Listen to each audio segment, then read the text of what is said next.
Unilateral ceasefire, a potent weapon the US-Israel axis should deploy now. Is this a just war that has been mismanaged? That is a valid question. Look at America's airports right now. Utter chaos. Congressional Democrats and Republicans reached a deal to fund the TSA.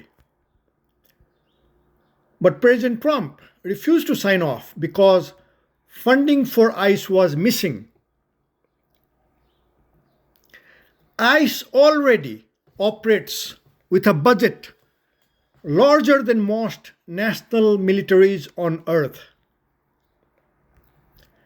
The Proud Boys, one might say, now effectively have a military budget.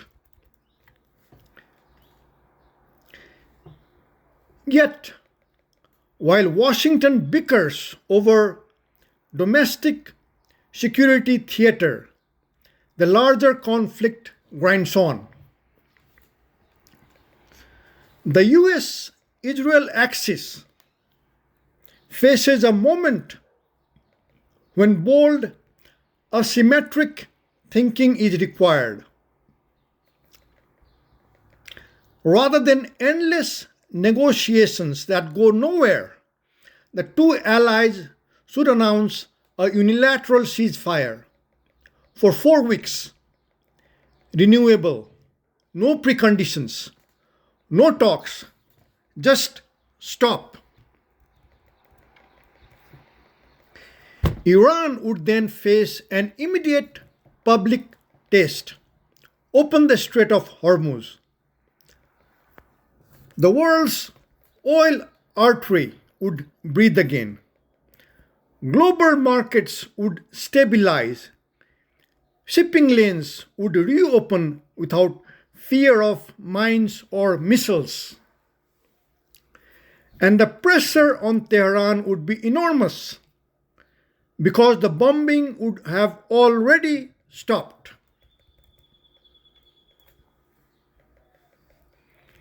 Even if the ceasefire is entirely one-sided at first, it flips the script.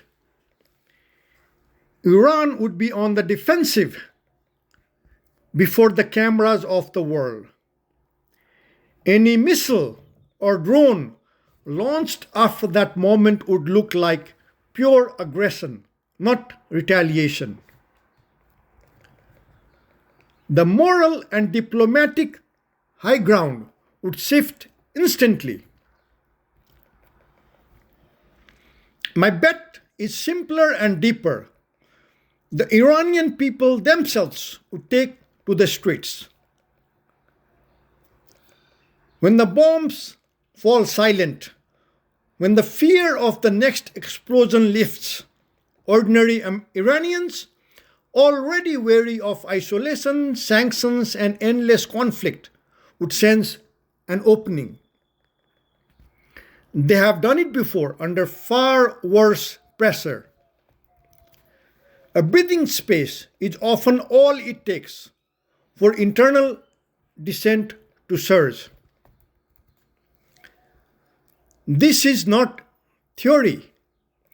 I suggested exactly this move to the Nepal Maoists in 2005 during their triangular civil war with the monarchy and the mainstream parties.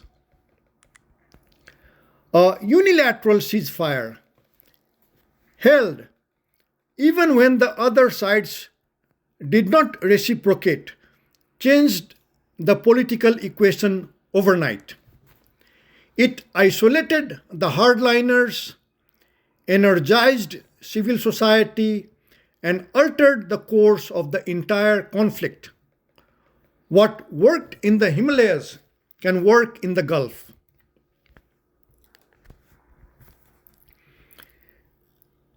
Unilateral ceasefires are not weakness. They are strategic jujitsu. They disarm the opponent's propaganda, expose their bad faith, and empower the populations caught in the middle. The US and Israel have the strength and legitimacy to try it. 4 weeks of silence from the skies could achieve more than months of subtle diplomacy. The airports may still be chaotic. The funding fights may still rage in Congress. But the larger war does not have to follow the same script. A unilateral ceasefire is not surrender.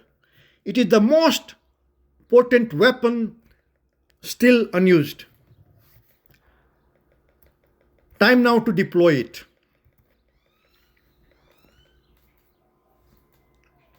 Unilateral ceasefire with teeth. US forces stay put, ready to strike IRGC and Basij.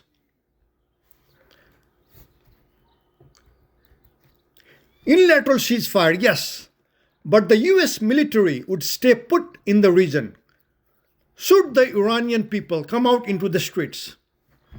And there are brutal attempts to mow them down again. The United States would automatically strike the Islamic Revolutionary Guard Corps and the Basij militia. No negotiations required, no ambiguity. The moment regime forces open fire on peaceful protesters, precision strikes hit the enforcers directly. The bombing of Iranian cities stops the instant the ceasefire is declared. The only violence that resumes is targeted punishment against those who try to crush their own people. This is not retreat. This is leverage with a hair trigger. The current script is exhausting and futile. Keep bombing, keep getting bombed. Missiles fly both ways. Oil prices spike. Shipping lanes seize up. And ordinary Iranians pay the price in blood and blackouts. The US-Israel axis expends munitions and political capital while the regime survives by pointing to external aggression and tightening its grip at home. A unilateral ceasefire changes the equation overnight. The skies go quiet. The initiative shifts. Iran's leadership can no longer blame foreign bombs for every hardship. The Iranian people, tired, angry, and watching, finally get breathing room. History shows that when the external threat recedes, internal pressure often surges. If the regime responds by sending the Basij into the streets with live ammunition and batons, the US response is pre-announced and automatic. The IRGC and Basij lose command centers, depots, and leadership in a matter of hours. The US military presence remains unchanged. Carriers in the Gulf, bases in the region, assets on alert. No withdrawal, no signal of weakness, only a clear red line. You may not massacre your citizens while the world watches. This is infinitely smarter than the endless tit for tat. It costs less in blood and treasure. It isolates the regime's hardliners. It gives the Iranian street a genuine opening without handing Tehran a propaganda victory. And it keeps the strategic pressure exactly where it belongs, on the people who run the repression machine. The cycle of mutual bombing has delivered nothing but higher body counts and higher oil prices. A unilateral ceasefire with teeth delivers something different, a pause that the Iranian people can use, backed by the credible threat that their oppressors will pay an immediate and devastating price if they try to steal that pause. Time to break the script. Declare the ceasefire, stay in position, and let the world see what happens when the bombs stop and the only ones allowed to bleed are the ones who order the killing.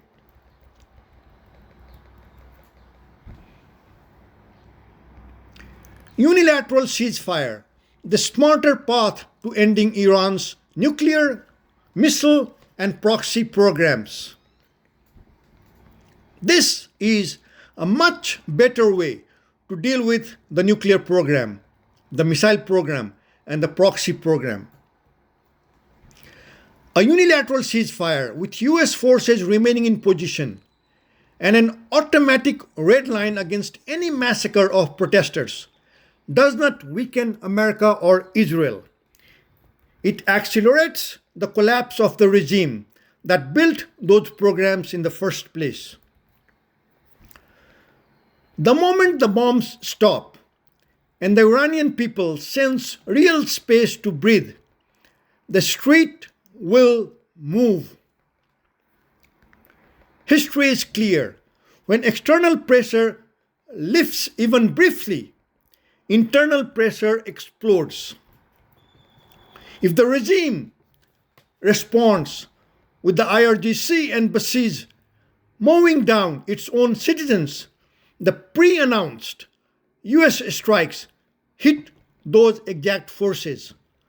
Command nodes, barracks, leadership within hours.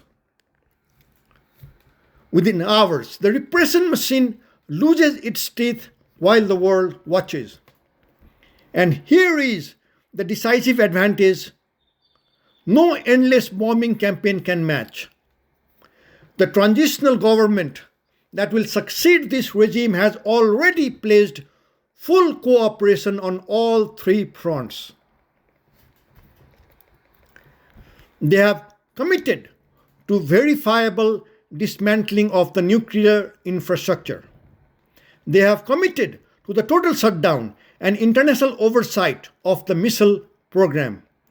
They have committed to cutting every tie to Hezbollah, the Houthis, Hamas, and every other proxy militia that has bled the region for decades. No more sanctions games, no more IAEA cat and mouse, no more death to America rallies funded by oil money. A post-regime Iran that chooses cooperation gets the breathing room it needs to rebuild, and the region finally gets the security it has been denied for 45 years. The old way, keep bombing, keep getting bombed, has only hardened the regime, enriched its hardliners, and left the nuclear and missile programs more advanced than ever, while proxies still fire rockets from 3 capitals. The new way flips the board. Pause the external war, protect the Iranian street, and let the inevitable transition deliver what decades of airstrikes never could. This is not hope, this is strategy. The transitional government's pledges are already on the table. All that remains is the courage to declare the ceasefire, keep the carriers in the Gulf, and enforce the red line the moment the Basij draw blood. The nuclear sites, the missile factories, and the proxy networks will be dismantled not by American bombs alone, but by the Iranian people themselves, backed by a US guarantee that their oppressors will not be allowed to slaughter them for trying. That is how you win the long war in one decisive move. Declare it, hold the line, and watch the regime fall.